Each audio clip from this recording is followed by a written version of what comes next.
Big night tonight for the Sacramento Kings. Big night last night in Major League Baseball. Major League Baseball opening day yesterday.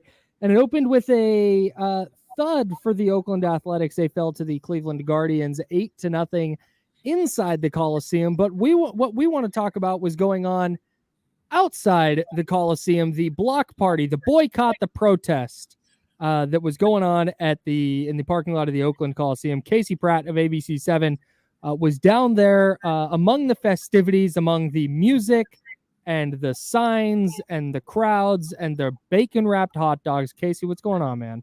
Man, I have filled my cup, so to speak, as I was just telling James in the break. It was crazy out there. It was nice. It was heartening. What's interesting to me is driving out to the Coliseum, all I could think about is maybe the last time I ever come out here for an A's opening day game. And that was really sad. It was really heavy.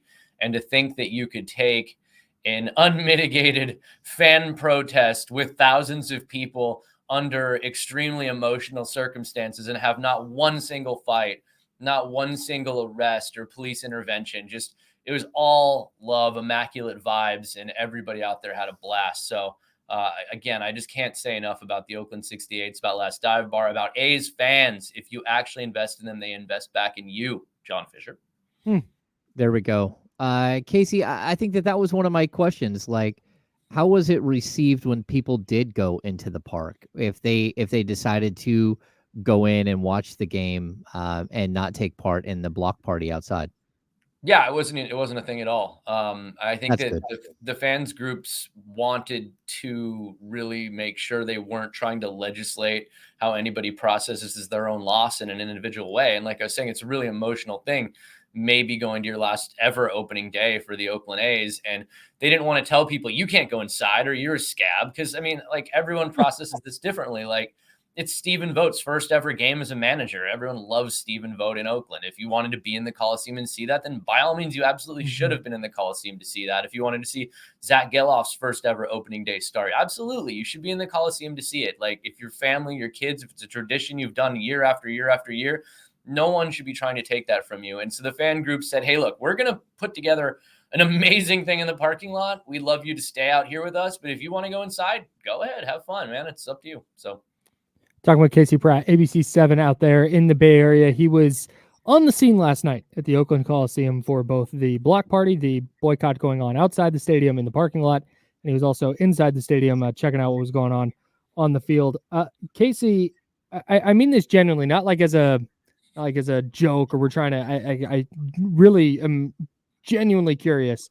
Were there more people inside or outside? So it's really hard to gauge, to be truthful, because Sure. I know the reverse boycott, everybody was really condensed to one area. Mhm. At this protest, I was noting, like, oh, it doesn't seem as crowded as the boycott. And I was talking to fans saying that, and some of them are like, no, look, if you go from here all the way to that gate, it's just a sea of cars and people. And it wasn't everybody congregated in one spot, like trying to get the cell flags. It was like an entire parking lot of clusters of people at their own cars doing their own little tailgates and listening to their own music or the game on the radio. So there's a bunch of people in one spot, but it actually was throughout the entire parking lot. So it was a lot larger than it seemed. Inside, I posted videos. It was cavernous. There were not a lot of people in the seats. They estimated the crowd around 13,500. That's right about in line with what the security guards were telling me before the game. I always ask, pro tip, I always ask the security guards how many people are going to be here, because they staff up for it. They always know what the tickets are.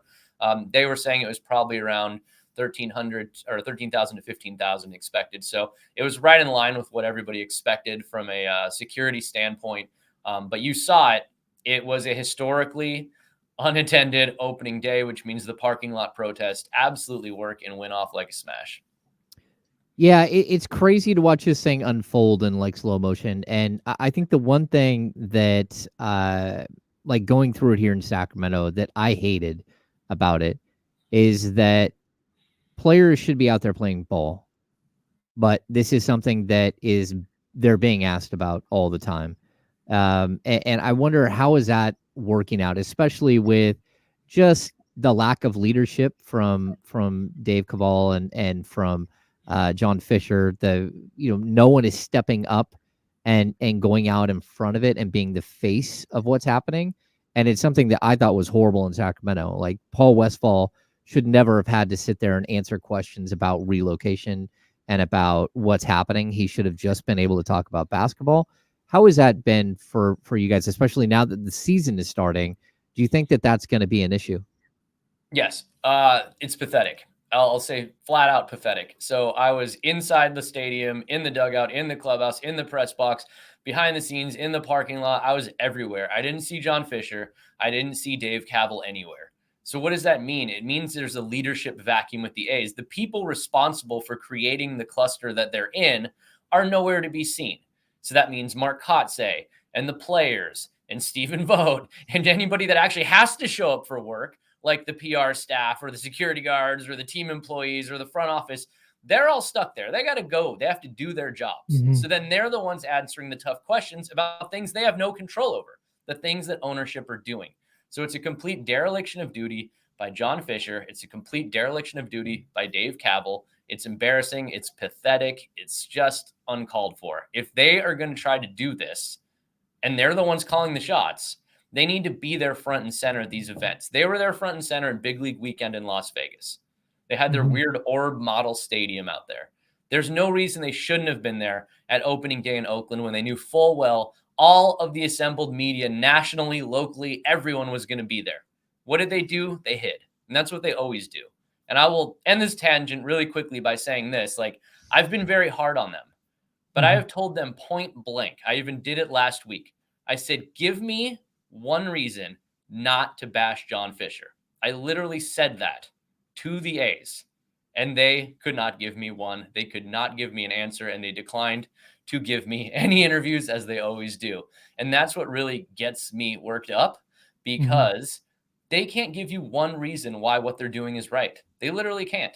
I have told them, if what you're doing is correct, if what you're doing is true, if there is a truth out there that no one is reporting, I will report it for you. I will put the truth out there if it exists. Give me a chance to tell your side of the story. I don't care if people get mad at me. I don't care what people say. If it's the truth, it's the truth. And their answer to that is always, no thanks. Man, that's tough. We'll pass. Casey Pratt, ABC7 in the Bay Area, doing a great job covering the A's relocation. When we talk about, you mentioned Mark Kotsay and the players having to be kind of the public face of this ongoing saga for disaster for the A's, whatever this is, the ongoing relocation saga. It's been a lot of Mark Kotsay. It's the players that are having to be front facing on this because of everything you just mentioned with Dave Cavill and John Fisher, who are in charge of the move, staying behind the scenes and behind whatever veil or curtain that they choose to stay behind. What's the vibe with Kotsay and the players? I'm sure it differs from person to person, but are they like, where the hell are the fans? Is it they understand where the fans are coming from? What's the vibe on that? Yeah, they understand. They know what's going on. They understand why this is happening.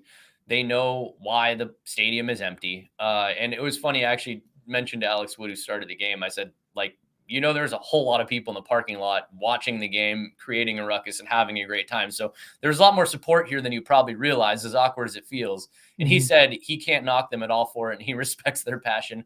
Kotsay has just masterfully handled what is just an unbelievably crappy situation A's ownership has heaped on him. They get it. They know what's going on. So when people were like, well, we got to go in the stadium, I don't want to insult the players. No, the players get it. Like, look what happened. The moment Trevor May was in his retirement speech, he called these guys out. They're paying attention. I'll tell you right now, when I show up to the Oakland Coliseum, I walk up to players that I've never met before. I go, hey, Casey Pratt, nice to meet you. They go, yeah, I follow your stuff. Come on top of it. Come on. They know. Yeah. Okay, so let's get to sort of the ugliness.